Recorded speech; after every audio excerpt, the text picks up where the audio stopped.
lot of people in this building, this is sort of a game, you know. It's like, oh, well, who's ahead, who's behind, as if it's a horse race. It's not a horse race. 42 million people are about to go without food, including a lot of children.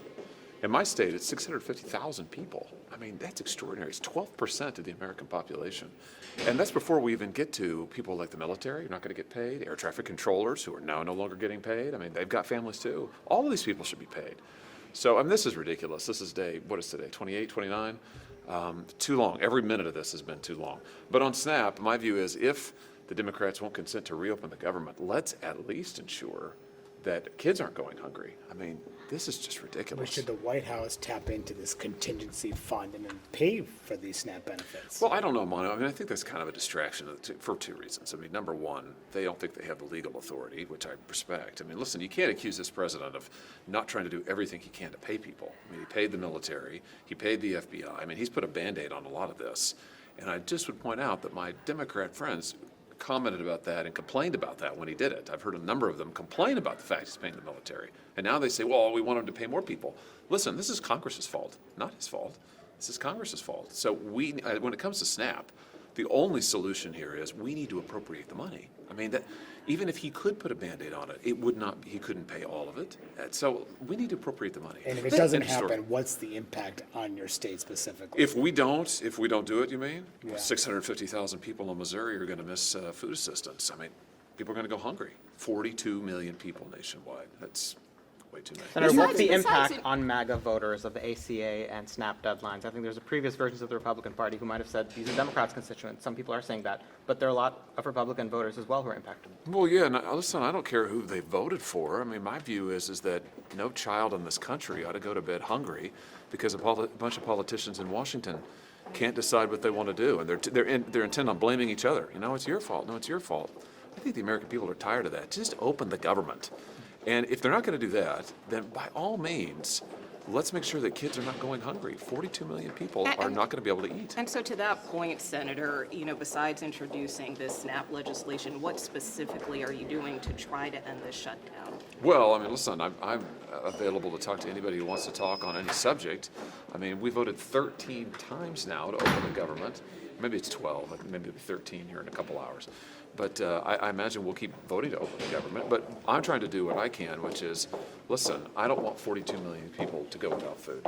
So I'm just saying to everybody, to Republicans who obviously agree with me, because they're voting to open the government, but to Democrats, do you want 42 million people to go without food? I mean, this is really insane. This has reached the point of insanity. Why are Americans having to suffer because of the political games in Washington? Are you willing to stay in town this weekend if this isn't resolved? Oh, given sure. The deadlines? I mean, yeah, listen, I mean, we can keep voting. I mean, I don't think it's a matter of lack of voting. We've voted and voted and voted and voted. So if people want to stay and keep on voting, we want to vote 20 times to open the government, that's fine. But it's going to take a willingness, I think, ultimately on the other side to come to the table and open the government back up. And my message is, if for whatever, look, I think this shutdown's wrong. I want to be real clear about this. I'm not sanguine about it. I don't think it's like, oh, well, you know, on the one hand, on the other hand. No, it's wrong. It's been terrible for people, and it's getting worse.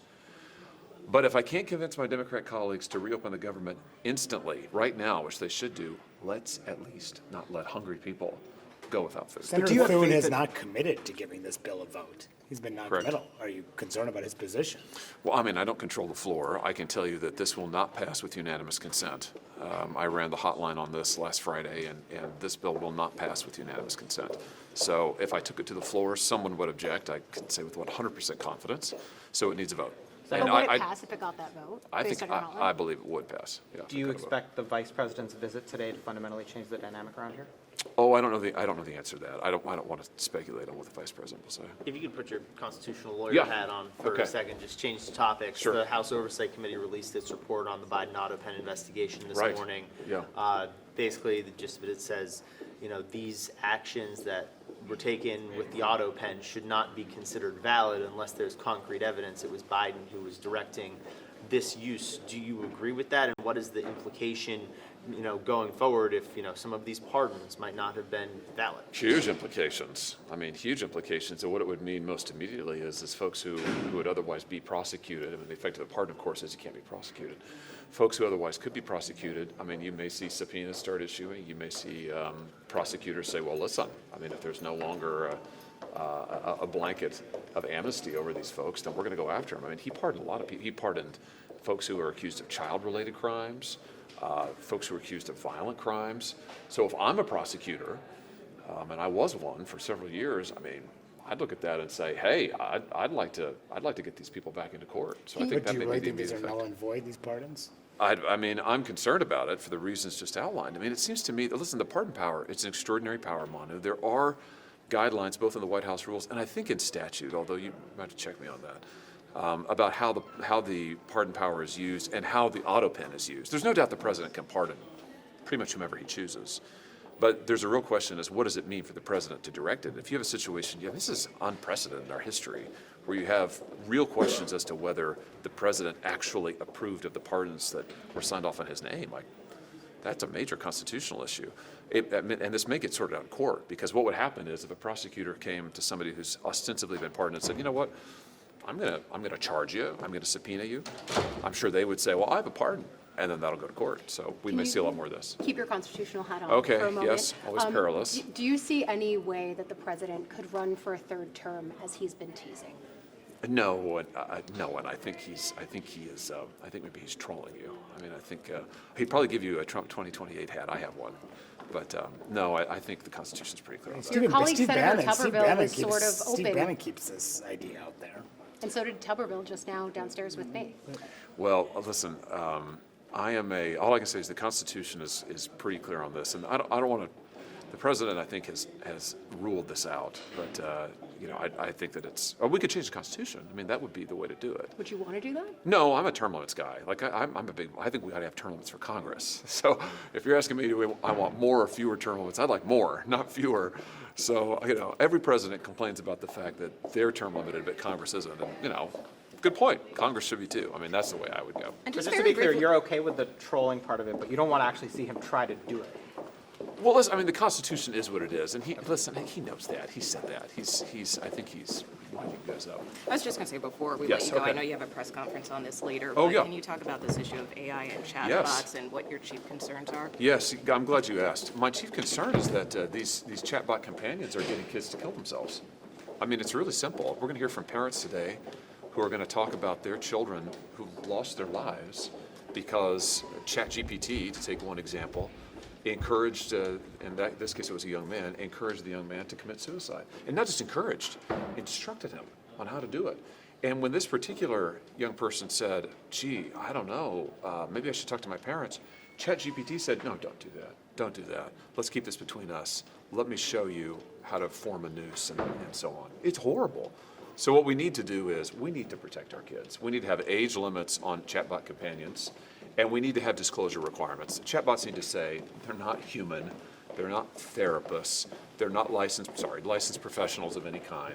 Right now they claim to be all those things. You have these examples where chatbots are saying, well, you don't need to talk to a counselor, I'm your counselor. They're not counselors, they're not even people.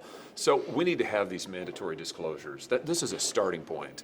But it's a bipartisan bill. I hope it will pass, and I think it's much needed. Why has it been so hard to impose any guidelines, given all these tragedies that have happened with kids and social media? And these bills have stalled in Congress. Money. I mean, you and I both know the reason. Money. I mean, these companies, these corporations are the most powerful corporations in the world, and they're rich, and they spend unprecedented sums of money lobbying and making campaign contributions and running ads on television and all the rest, which, they're entitled to do up to a certain point. Citizens United's wrongly decided, but we'll leave that aside for now. But I just think that, listen, their influence is extraordinary.